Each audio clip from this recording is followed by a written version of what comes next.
اعوذ باللہ من الشیطان الرجیم بسم اللہ الرحمن الرحیم۔ لاکھوں کروڑوں اربوں خربوں درود و سلام محمد و آل محمد پر۔ السلام علیکم ورحمۃ اللہ وبرکاتہ۔ معزز ناظرین و سامعین، آج کے بلاگ میں ہم تندرستی کے متعلق پڑھیں گے، لیکن اس سے پہلے آپ سے پرزور درخواست ریکویسٹ التماس ہے کہ برائے مہربانی ویڈیو کو لائک شیئر اور چینل کو سبسکرائب کر کے مجھے سپورٹ کریں، میری مدد کریں۔ اللہ پاک آپ پہ لاکھوں کروڑوں اربوں خربوں رحمتیں فرمائے۔ تندرستی انسان کے لیے تندرستی اللہ تعالیٰ کی ایک ایسی نعمت ہے جس کا احساس صرف اس وقت ہوتا ہے جب یہ نعمت وقتی طور پر چھن جاتی ہے اور انسان کسی بیماری میں مبتلا ہو جاتا ہے۔ اگرچہ بیماری بھی مسلمان کے لیے بری نہیں، مگر لالعیب تندرستی ایک عظیم نعمت ہے بے شک، لیکن افسوس کہ ہم میں سے اکثر اس سے غفلت میں ہیں۔ شاید بہت کم افراد ایسے ہوں گے جو صرف اس بنا پر اللہ تعالیٰ کے حضور سجدہ شکر کرتے ہیں کہ اللہ تعالیٰ نے ان کو تندرستی کی نعمت سے نوازا ہے۔ اسی بات کو حضور تاجدار انبیاء صلی اللہ علیہ وسلم نے یوں بیان فرمایا: دو ایسی نعمتیں ہیں جن کے بارے میں اکثر لوگ دھوکہ کھاتے ہیں، وہ دونوں صحت اور فراغت ہیں۔ صحیح بخاری مسلم شریف۔ انسان کے لیے لازم ہے کہ وہ صحت جسمانی طور پر اللہ تعالیٰ کا شکر ادا کرے اور بیماری سے اللہ تعالیٰ کی پناہ مانگے۔ حضرت انس رضی اللہ عنہ سے مروی ہے کہ رسول اللہ صلی اللہ علیہ وسلم اکثر طور پر فرمایا کرتے تھے: اے اللہ، میں تجھ سے برز، جذام، دیوانگی اور دیگر بری بیماریوں سے پناہ مانگتا ہوں۔ ابو داؤد، نسائی، مشکوات۔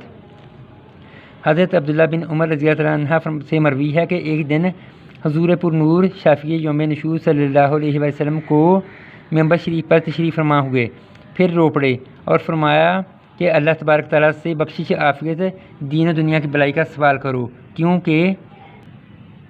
کیونکہ یقین کے بعد کسی کو عافیت سے بڑھ کر کوئی چیز نہیں ہے۔ ترمذی، ابن ماجہ، مشکوات شریف۔ مروی ہے کہ حضور اکرم صلی اللہ علیہ وسلم نے حضرت عبداللہ بن عمر رضی اللہ عنہ سے فرمایا: پانچ چیزوں کے واقع ہونے سے پہلے غنیمت سمجھنا چاہیے۔ نمبر 1، بڑھاپے سے پہلے جوانی۔ نمبر 2، بیماری سے پہلے صحت۔ نمبر 3، مفلسی سے پہلے تمنگری کو۔ نمبر 4، مشغولیت سے پہلے فراغت کو۔ نمبر 5، مرنے سے پہلے زندگی کو۔ ان حدیث مبارکہ سے پتہ چلا کہ طلب عافیت سنت مصطفیٰ صلی اللہ علیہ وسلم بھی ہے اور فلاح دارین کا سبب بھی، اور اللہ تبارک تعالیٰ کا شکر ادا کرنے کا بہترین طریقہ نماز ادا کرنا اور دیگر احکامات شرع پر عمل کرنا ہے۔ اس سے نہ صرف بندہ اپنے ذمہ فرض کی ادائیگی سے سبکدوش ہوتا ہے، بلکہ روح اور جسم دونوں کو تازگی و فرحت بھی میسر آتی ہے۔ بیماری خالق کائنات کا کسی بھی چیز کا پیدا فرمانا پرعز حکمت ہے۔ وہ ایک الگ بات ہے کہ ہماری ناقص عقل کی رسائی وہاں تک نہ ہو سکے۔ یہ تو ہر شخص جانتا ہے کہ اگر اندھیرا نہ ہو تو روشنی کی کوئی قدر نہ ہوتی، پیاس کی شدت نہ ہوتی تو پینے کے پانی کی ضرورت کا احساس نہ ہوتا، اگر اللہ تعالیٰ بھوک پیدا نہ فرماتا تو غذا کی اہمیت نہ ہوتی۔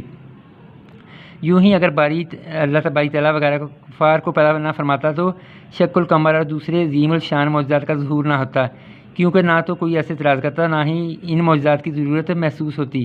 ایسے ہی اگر کفار کو اہل اسلام کا مقابل نہ بنایا جاتا تو غازیان اسلام کی میدان جنگ میں جانثاری اور سرفروشی کا مظاہرہ کیسے ہوتا؟ شہادت کے عرفہ و اعلیٰ درجہ پر فائز ہو کر وَلَا تَقُولُوا لِمَنْ يَقْتُلُ فِي سَبِيلِ اللَّهِ أَمْوَاتًا بَلْ أَحْيَاءٌ۔ سورہ بقرہ۔ اور وہ جو اللہ تعالیٰ کی راہ میں شہید ہو جائیں تو انہیں مردہ نہ کہو، بلکہ وہ زندہ ہیں، بے شک۔ سورہ بقرہ کا مصداق بن کر حیات جاودانی کون حاصل کرتا؟ بالیقین اس حقیقت سے فرار ممکن نہیں کہ فاعل حقیقی کا کوئی بھی فعل حکمت سے خالی نہیں۔ اس لیے تو بیماری کو بھی مسلمانوں کے لیے ایک نعمت بنایا۔ سبحان اللہ تعالیٰ۔ اس نعمت کے بارے میں کچھ ارشادات پیغمبر خدا تعالیٰ صلی اللہ علیہ وسلم ملاحظہ فرمائیے۔ حضرت ابو سعید ابو ہریرہ رضی اللہ عنہ سے روایت ہے کہ رسول اللہ صلی اللہ علیہ وسلم نے فرمایا: مسلمان کو کوئی رنج، غم، دکھ نہیں پہنچتا جب تک کانٹا جو اس کو لگتا ہے اللہ تعالیٰ ان سب کے سبب کی وجہ سے اس مسلمان کے گناہ مٹا دیتا ہے۔ سبحان اللہ۔ بخاری و مسلم۔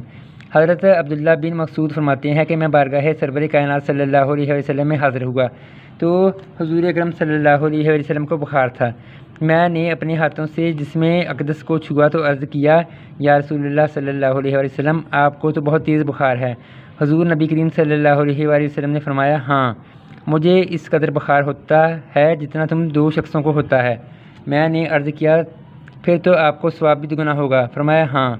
پھر ارشاد فرمایا جس کسی بھی مسلمان کو بیماری کی تکلیف پہنچتی ہے تو اللہ تبارک تعالیٰ اس کے گناہوں کو اسی طرح گرا دیتا ہے جیسے موسم خزاں میں درخت کے پتے جڑ جاتے ہیں۔ سبحان اللہ۔ بخاری مسلم مشکوات۔ حضرت جابر رضی اللہ تعالیٰ عنہ فرماتے ہیں کہ رسول مقبول صلی اللہ علیہ وآلہ وسلم حضرت صائب رضی اللہ تعالیٰ عنہ کے ہاں تشریف لے گئے اور فرمایا کہ تجھے کیا ہوا کہ تو کانپ رہی ہے؟ صائب نے عرض کیا کہ بخار ہے، اللہ تعالیٰ اس میں برکت نہ کرے۔ حضور نبی کریم صلی اللہ علیہ وسلم نے فرمایا اے صائب بخار کو برا مت کہو، صائب بخار کو برا مت کہو، کیونکہ یہ انسان کی خطاؤں کو اس طرح دور کرتا ہے جیسے بٹی لوہے کے میل کو۔ مسلم شریف و سنن ابن ماجہ ان ابن الحرارہ۔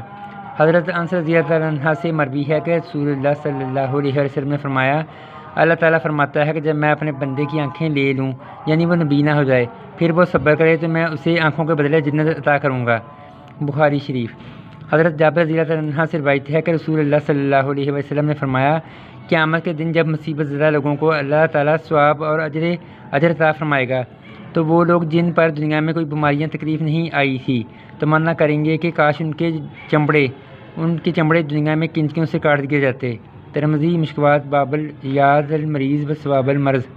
حضرت شداد بن اوس رضی اللہ عنہ سے روایت ہے کہ میں نے رسول اللہ صلی اللہ علیہ وآلہ وسلم کو فرماتے ہوئے سنا کہ اللہ تعالیٰ فرماتا ہے جب میں اپنے ایماندار بندے کو کسی بلا میں مبتلا کروں اور وہ اس ابتلا پر بھی میری حمد کرے تو وہ اپنے بستر سے گناہوں سے ایسے پاک ہو کر اٹھے گا جیسے کہ آج ہی ماں نے اس کو جنا ہو، اور اللہ تعالیٰ فرشتوں سے فرماتا ہے میں نے اپنے بندے کو قید کیا اور مصیبت میں ڈالا اور اس کے لیے ویسا ہی عمل جاری رکھو جیسا کہ صحت میں تھا۔ سبحان اللہ۔ احمد مشکواش۔ اللہ جل شانہ لم یزل کا امت مسلمہ پر کتنا بڑا احسان ہے کہ وہ ظاہری بیماری جسے ایک عام انسان کے لیے انسان اپنے لیے مصیبت خیال کرتا ہے فی الحقیقت کل قیامت کے دن راحت و آرام کا کتنا بڑا ذریعہ ہوگا۔ آسمانی امراض دراصل روحانی امراض کا زبردست علاج ہے، کیونکہ اہل دانش کے نزدیک تو بدترین اور مہلک بیماری روحانی مرض ہی ہے اور اس کی انسان کو فکر بھی کرنی چاہیے، مگر بعض نادان اگر ان کو دنیا میں کوئی تکلیف پہنچتی ہے تو وہ واویلا مچا دیتے ہیں، بعض دفعہ اپنے منہ سے ایسے نازیبہ کلمات نکال دیتے ہیں کہ بجائے ثواب کے عذاب کے مستحق ہو جاتے ہیں۔ مسلمان کے لیے لازم ہے کہ رضائے خداوندی پر راضی رہے، کیونکہ آنچائے عزیز دوستے میں رسد نیکوست۔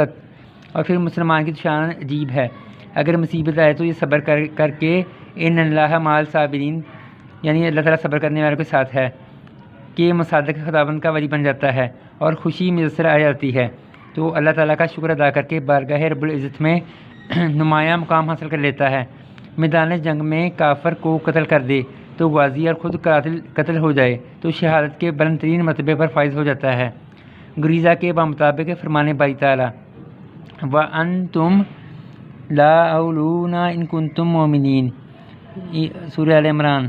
ایمان والوں کو بہر صورت کامیابی ہی کامیابی ہے۔ سبحان اللہ۔ منقول ہے کہ سلطان محمود غزنوی کے پاس کوئی شخص ککڑی لے کر حاضر ہوا، سلطان نے ککڑی قبول کر لی اور پیش کرنے والے کو نام دیا، پھر اپنے ہاتھ سے ککڑی کی ایک پھانک کاٹی اور ایاز کو عطا کر دی، وہ مزے لے کر وہ تمام پھانک کھا گیا، پھر سلطان نے دوسری پھانک کاٹی اور خود کھانے لگا تو وہ کڑوی تھی کہ زبان پر رکھنا مشکل تھا۔